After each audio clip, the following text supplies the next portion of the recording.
There is an area in the North Atlantic that officially does not exist.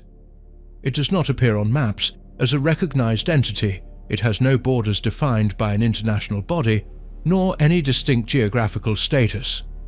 And yet, almost everyone knows its name, the Bermuda Triangle. It's spoken of as if it were a crack in the ocean, an invisible fold where ships and planes vanish without a trace, as if the sea and sky could swallow things on a whim.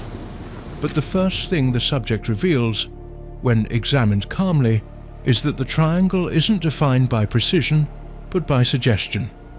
The only point of general agreement is its approximate location. According to the most frequently repeated definition, the triangle is drawn with 3 vertices: the southeastern coast of the United States, usually near Florida, the Bermuda Islands, and Puerto Rico. Within this imaginary outline lies a vast ocean area, whose extent varies depending on who is describing it. Some reduce it to about 500,000 square miles. Others stretch it to double or triple that size. To understand the origin of this mystery, we can refer to ancient records that, read with modern eyes, seem like harbingers of the inexplicable. The first of these stories dates back more than 5 centuries, when the European world was still unaware that an entire continent lay between Europe and Asia. In 1492, Christopher Columbus set sail from Spain with 3 ships, convinced he could reach the Indies by sailing west. The voyage was long and fraught. For more than 10 weeks, the fleet crossed an Atlantic with no land in sight. The crew caught between the fear of an unknown ocean and the authority of the admiral, who had to maintain course and, at the same time, uphold morale. When the first islands were finally sighted, the event became known as the discovery of a new world. But before that arrival, Columbus and his men traversed waters that today would lie within the area we call the Bermuda Triangle. And there, according to Columbus's own journal, the strange details began. Not necessarily supernatural, but certainly unsettling for 15th century navigators. In September 1492, as the caravel sailed westward, the compass stopped behaving as expected. The needle no longer pointed steadily north. At night it seemed to veer off course. At dawn it would change again, as if obeying a force no one could see. To the modern reader, this might sound like a minor curiosity. But for a crew of that era, the compass was almost a pact with reality, an instrument that allowed them to maintain a course when the horizon was identical every day. The Earth's magnetism was not a well-understood concept. There was no clear explanation for the difference between true north and magnetic north, nor for the regional variations of this phenomenon. In that context, seeing the only reliable navigational instrument move wrong was a direct threat to confidence. It was the kind of thing that could fuel whispers, strain decisions, and turn the voyage into an exercise in faith. Soon after, the sea changed its mood. The waters, which could remain flat and calm for days on end, became choppy without any gentle transition. Large, unexpected waves began to pound the hulls, and progress no longer felt predictable. In an open ocean where the weather can change rapidly and currents are unseen, this kind of change was not uncommon. What was strange was the feeling that nature was out of sync, as if the sea were responding to rules that the sailors did not know. And then comes the most famous entry. One night, far off in the distance, Columbus recorded the sighting of a light. It didn't resemble a star. He described it as a small flame, like the light of a candle, dancing near the horizon. It was too faint to confirm that it was land, but also too distinct to dismiss as a mere reflection. It was a brief line, a logbook entry, but over time it became raw material for all sorts of speculation. Lights appearing where they shouldn't, signals flickering on and off over a dark sea, omens before touching an unknown world. The most important thing is what didn't happen. The expedition returned to Spain safe and sound. There were no mass disappearances, no inexplicable shipwrecks, no phenomenon that forced them to change course to escape something anomalous. Nevertheless, the seed had been planted. Over the centuries, later readers took those notes and reinterpreted them in light of a myth that didn't yet exist in 1492, the idea of a different sea, a corridor where instruments fail and where everyday experience is insufficient to explain what is seen. Columbus, without intending to, had written a perfect prologue. Not a portal, not a curse, but the kind of small irregularities that, in the hands of the collective imagination, end up becoming legend. Throughout the following centuries, the waters between Florida, the Bahamas, Bermuda, and Puerto Rico remained a corridor of heavy traffic. Trade routes, warships, passenger ships, fishing boats, everything passed through there. Shipwrecks, storms, navigational errors, and accidents of all kinds were inevitable. But for a long time, these events were recorded as isolated incidents, without a common thread linking them. The triangle as a concept didn't yet exist. One of the first stories that began to shape its dark reputation was that of the Ellen Austin, a 19th century British merchant ship. According to accounts that circulated afterward, in 1881 this ship departed from Liverpool bound for New York, carrying people and cargo destined for a new life in America. To shorten the voyage, the captain decided to cross the Sargasso Sea, a region of still waters filled with floating seaweed where currents can leave ships immobile for days. This area, curiously, also falls within the region that would later be associated with the Bermuda Triangle. In the midst of those sargassum-covered waters, the Ellen Austin encountered a drifting sailboat. It was silent, its sails slack, and its deck empty. Not a single crew member was in sight.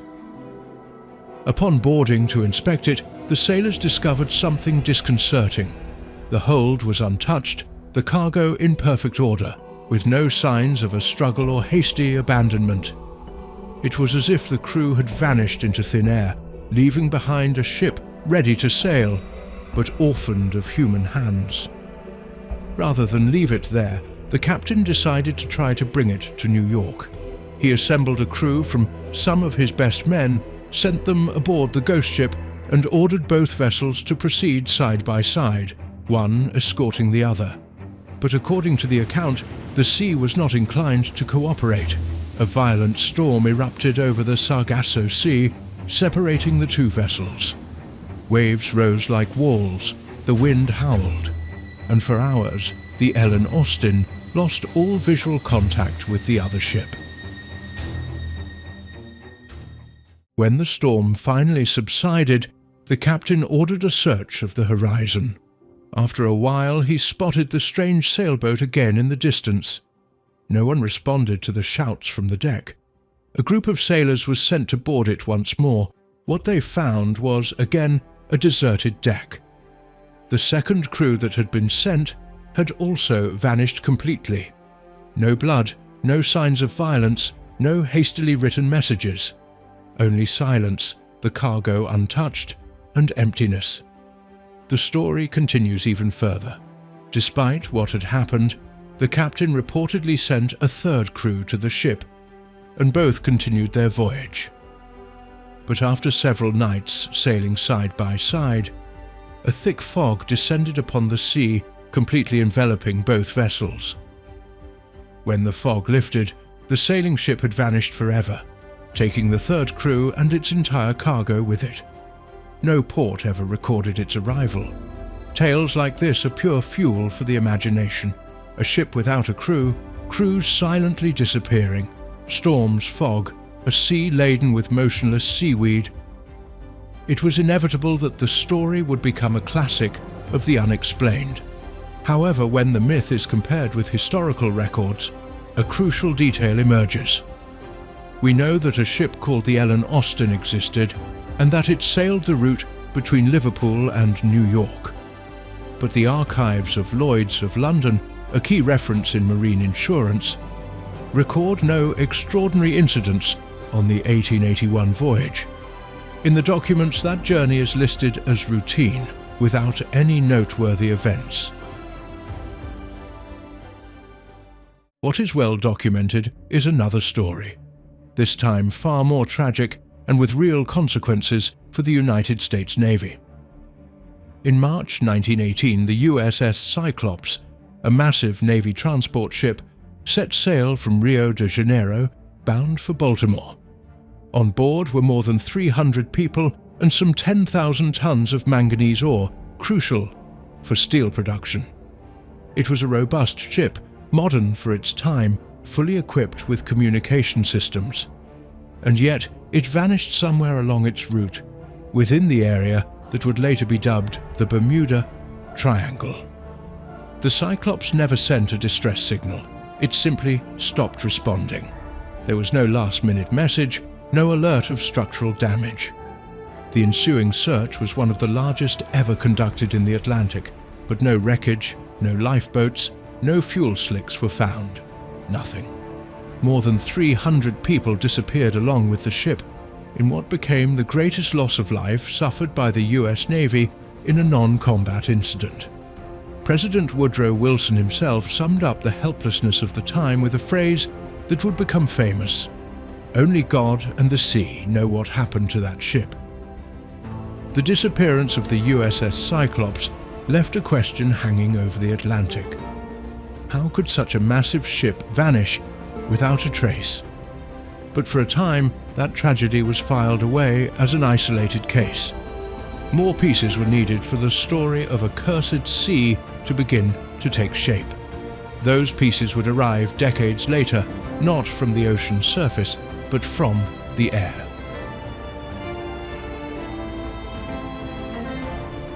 On December 5, 1945, World War II had just ended. The US Navy was in the midst of a transition, from total war to routine training. That afternoon, 5 TBM Avenger aircraft took off from Naval Air Station, Fort Lauderdale, Florida. These were robust torpedo bombers designed to withstand enemy fire and carry out attack missions from aircraft carriers. Now, in peacetime, they were being used to train new pilots on instructional flights over the Atlantic. The mission that day was simple: fly in formation over the sea, practice simulated drops, and return to base after a few hours. Nothing considered particularly risky. Commanding the squadron was Lieutenant Charles Taylor, a veteran pilot with extensive combat experience in the Pacific. He knew the aircraft well, was accustomed to pressure, and had a reputation for remaining calm even in extreme situations. Nothing foreshadowed that this routine flight would become one of the most famous incidents in aviation history. For the first few hours, everything went according to plan. The planes completed their initial exercises over the sea and began their return maneuver. It was then that the first signs of trouble appeared. Taylor radioed that his aircraft's compasses were malfunctioning. Not only the primary compass, but the backup compass was also giving readings that didn't match expectations. Without reliable instruments, the squadron began to lose track of their true position. In the surviving radio recordings, the ensuing chaos is clearly audible. Taylor admits that he doesn't know exactly where they are and believes they have strayed far from their planned route. Some of the younger pilots suggest flying west to find land as soon as possible, the most instinctive response for anyone feeling lost at sea. But Taylor is convinced they are much farther out than they actually are, perhaps near the Gulf of Mexico, and orders a different course. The squadron begins to trace uncertain trajectories over an increasingly murky ocean. Meanwhile, on the ground, radio operators listen as the situation deteriorates. The signal becomes erratic, cuts out, returns, and is lost again. Fuel is running low, and daylight begins to fade. In the last intelligible message, one of the pilots warns that they will be forced to ditch as soon as their tanks are empty. Then, only silence. The 5 planes disappear from radar and human hearing in a matter of minutes. Up to that point, the tragedy, though serious, followed a comprehensible pattern. A group of disoriented aircraft, lacking clear visual references, with critically low fuel, in a vast ocean. What happened next is what would ultimately fuel the legend. The US Navy launched a massive search operation. Ships and aircraft were urgently mobilized to the approximate area where contact was lost. Among them was a PBM Mariner rescue seaplane with 13 people on board, a large aircraft capable of landing and picking up survivors at sea. It took off heading north toward the area where the Avengers were thought to have ditched. Less than 20 minutes after takeoff, it too disappeared. The subsequent report mentions eyewitness accounts of a possible explosion in the air and a fireball seen from a distance, suggesting that the seaplane may have exploded due to an internal problem. But in terms of concrete wreckage, the situation was almost identical to that of Flight 19. No significant fragments, no life rafts, no clear markings on the sea surface. For days, the search continued for signs of the 6 missing aircraft. The operation mobilized hundreds of ships and planes, combing the Atlantic without success. Finally, the investigators were forced to draw an uncomfortable, stark, almost impotent conclusion. It was as if they had vanished from the face of the Earth. With the case of Flight 19 and the rescue seaplane, the mystery was no longer confined to the depths. It was no longer just about ships swallowed by storms or unexpected reefs. Now the skies over that part of the Atlantic also seemed to become unreliable. The feeling that in that area something wasn't working as it did in the rest of the world began to take root in the collective imagination.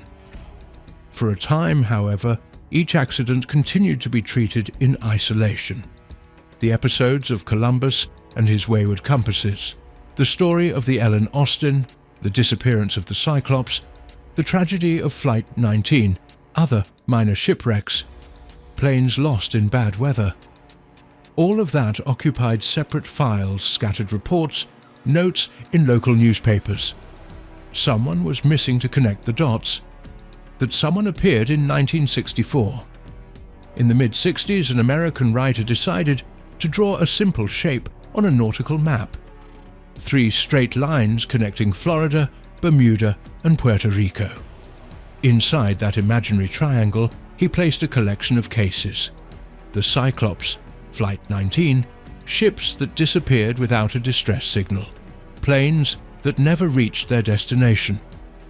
He gave this abstract space a new, unsettling, and easy-to-remember name, the Bermuda Triangle. With that simple gesture, a few lines on paper, and a catchy name, countless incidents spanning centuries were brought together under a single label. What had once been isolated tragedies became part of a supposed pattern. From then on, every time a ship sank in the area, every time a plane encountered problems over those waters, the news no longer reported on just another accident. It reported on another Bermuda Triangle case. The selection of which stories were included in this shared archive began to shape public perception far more than any statistical data.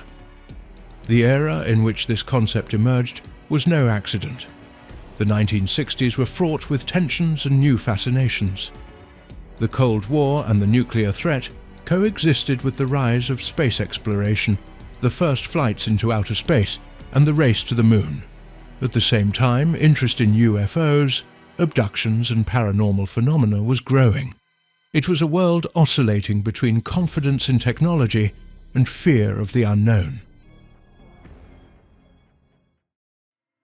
In that climate, the idea of a region of the ocean where the most advanced machines could disappear without explanation resonated with particular force.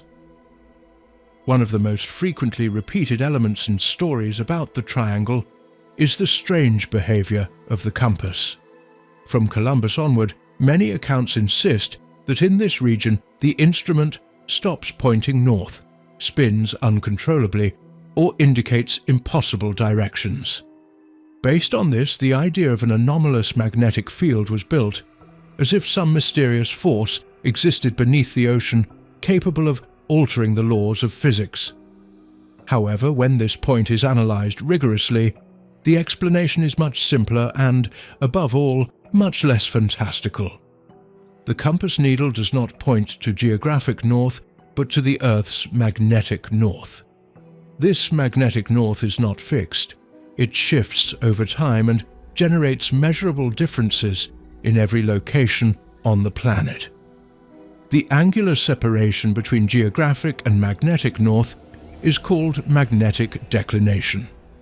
For centuries, navigators have corrected their courses using tables and calculations that take precisely this difference into account. The compass was never a perfect instrument. It always required interpretation. In this context, the Bermuda Triangle is no exception. What did exist at a certain point in history was a curious coincidence. The so-called agonic line, the area where magnetic and geographic north almost coincide, passed through that region of the Atlantic. This meant that, for a time, the compass pointed practically to the same north as the map, without the need for corrections. Later, that line shifted towards the Gulf of Mexico, but the very existence of the agonic line proves the opposite of what the myth claims: the magnetic field. There is nothing supernatural. It simply behaves as it does anywhere else on the planet, according to well-known rules. The image of compass needles going crazy is more a product of ignorance and dramatic oversimplification than of physical reality. In practice, navigational errors related to the compass can occur anywhere in the world and are almost always due to misinterpreted readings, outdated charts, or inadequate training. Not to a cursed triangle. The next major pillar of the myth is the disappearance of ships and planes without any visible wreckage. The idea of a vessel sinking without leaving any floating timbers, no fuel slicks, no trace of lifeboats, suggests something out of the ordinary. But here the most obvious, and paradoxically, most ignored factor comes into play: the weather. The Bermuda Triangle lies precisely in the path of the Atlantic hurricane season, one of the most active and violent on the planet. Year after year, tropical cyclones and intense storms cross these waters, generating gigantic waves, extreme winds, and torrential rains. The destructive capacity of a modern hurricane is easy to imagine. Images of razed buildings, flooded coastlines, ships ripped from their moorings. Translated to the 19th or early 20th century, when ships were less robust, communications more precarious, and forecasting systems almost non-existent, the impact was even greater. In such a scenario, it's not uncommon for a ship to be literally smashed to pieces by the waves, sink in a matter of minutes, and for the wreckage to scatter before anyone can even record anything. Even today, phenomena like rapid storms and sudden weather changes continue to surprise captains and pilots, despite satellites, radar, and advanced weather models. Related to bad weather is another phenomenon that was long considered almost legendary: rogue waves. For centuries they were thought to be sailors' exaggerations, tavern tales magnified by memory and fear. However, the first unequivocal instrumental measurement came in 1995 in the North Sea. A wave nearly 26 meters high struck an oil platform, leaving a precise record of its magnitude. Since then, other measurements have confirmed that these massive waves are real, although extremely rare, perhaps 1 in every 10,000 waves. Even so, when they do appear, they can rise up to 30 meters, the equivalent of a 10-story building suddenly appearing in the middle of the sea. Under such conditions, a ship loaded to its limit with poorly distributed cargo or already weakened by hull fatigue can break apart or capsize almost without warning. If this happens far from the sight of other vessels in rough seas and under a cloudy sky, the possibility of any visible wreckage is much lower than one might imagine. The ocean has an enormous capacity to erase traces. What is not swept up on the surface ends up sinking or fragmenting until it becomes unrecognizable. There is also a silent actor that almost never appears in sensationalist accounts, but plays a key role: the Gulf Stream. This warm current runs along the western edge of the triangle and is one of the most powerful in the world. It acts like a river within the ocean, with surface speeds that can reach up to 2 meters per second. At that speed, any floating object, from hull fragments to rafts or bodies, can be displaced tens of kilometers in just a few hours. If an aircraft is forced to make an emergency water landing, or a ship is disabled in that area, the Gulf Stream can carry the wreckage far beyond the area where the last contact was recorded. For search teams, this means starting with a huge disadvantage. When they reach the estimated crash site, what they are looking for may no longer be there, not even close. Many operations are, literally, races against an invisible river that carries everything to another location. In this context, the absence of debris is not synonymous with a mysterious disappearance, but rather evidence of a dynamic and unforgiving environment. Despite the power of factors like the comprehensible magnetic field, hurricanes, giant waves, or strong currents. Natural explanations have a problem. They aren't spectacular. Faced with a version in which a ship sinks because a combination of bad weather, miscalculations, and currents drags it far from any rescuers. The hypothesis of a dimensional portal, an unknown underwater base, or an anomalous energy emanating from the remains of Atlantis is far more seductive.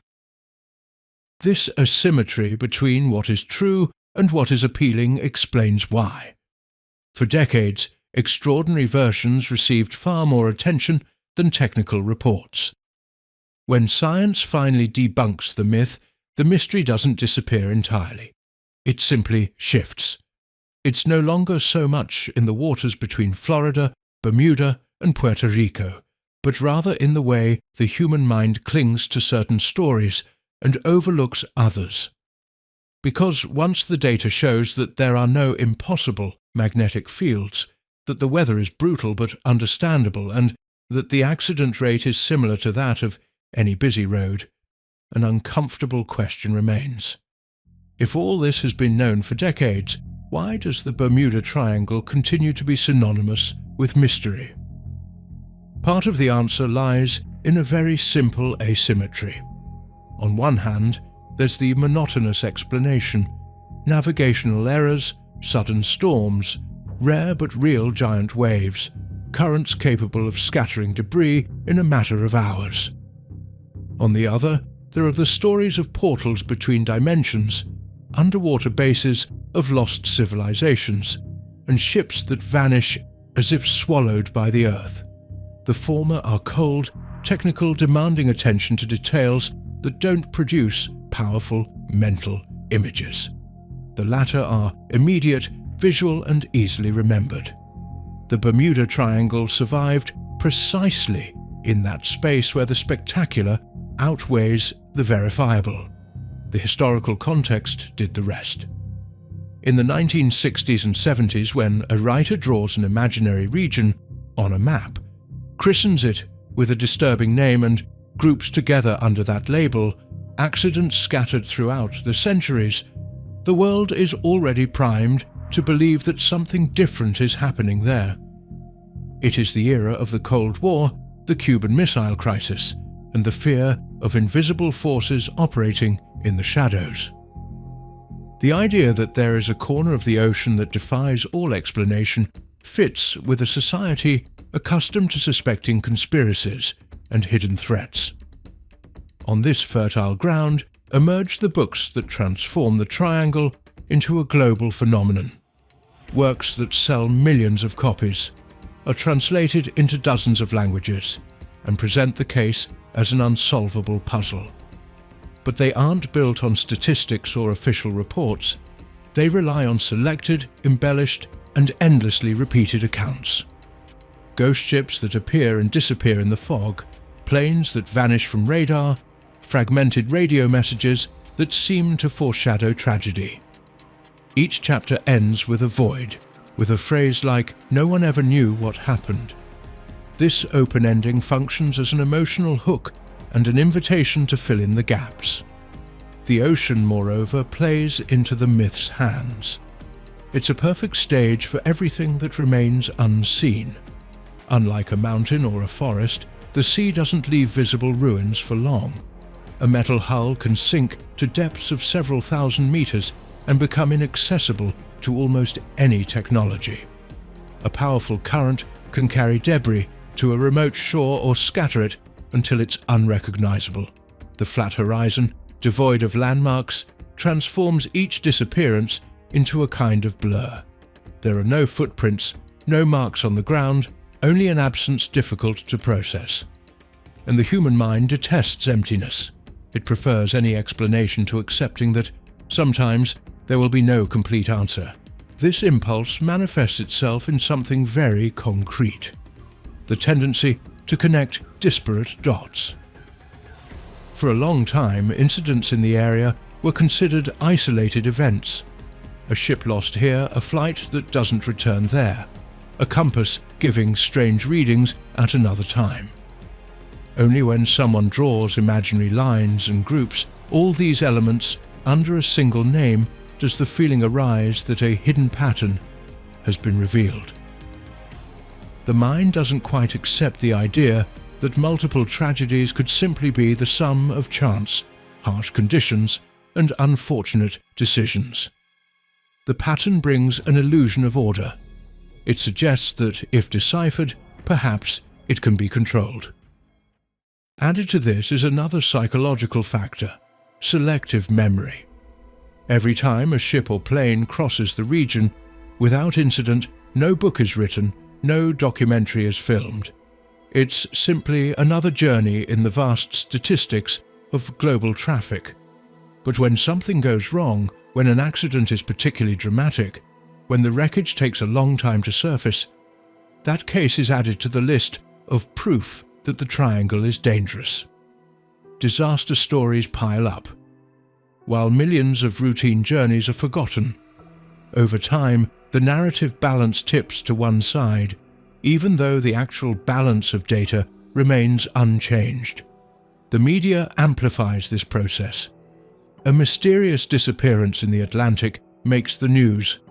A technical report 10 years later concluding navigation error in bad weather rarely makes headlines.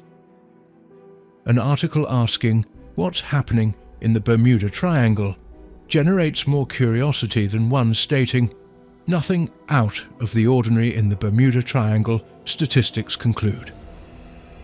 The logic of attention rewards the enigma, not the solution. Thus, even when the Coast Guard or entities like Lloyd's of London clearly indicate that the area presents no greater risk than expected, this information arrives late and to a much smaller audience. There is also a more intimate dimension. The Bermuda Triangle serves a function similar to that of old medieval maps, filled with dragons drawn in the margins. It marks a place where the fear of the unknown can be deposited.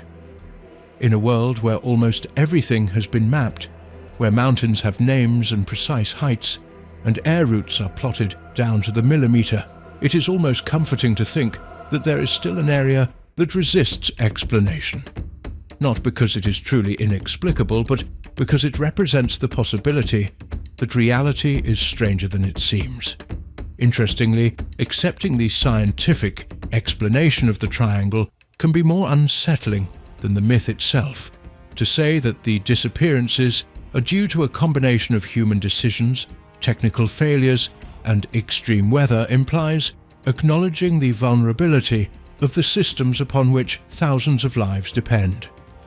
It implies admitting that experience, technology, and safety protocols are not always enough. The supernatural version, on the other hand, transfers that vulnerability to an external and capricious force. If a ship sinks because it entered the triangle, human responsibility is diluted. It's easier to point to a spot on a map than to confront the weight of one's own fragility. Over time, however, something has changed. New generations are growing up in an information-saturated environment where it's easier to access data, reports, and analyses that debunk old legends. The Bermuda Triangle no longer occupies the central place it held in the 1970s. It has been displaced by other concerns, other mysteries, other viral topics. But that doesn't mean it has disappeared.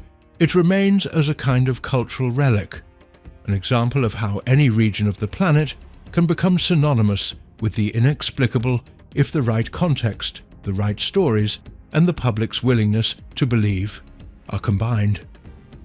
Ultimately, the story of this area of the Atlantic is a double reminder. On the one hand, it shows the extent to which the ocean remains a dangerous, hostile place, indifferent to human plans. A place where a small mistake can have enormous consequences, and where the weather can erase all traces in a matter of hours. On the other hand, it reveals how the need for meaning, for patterns, and for enigmas can transform an ordinary statistic into a global legend. The Bermuda Triangle is not just a space in the sea. It is the intersection between what actually happens in those waters and everything humanity has imagined could happen there.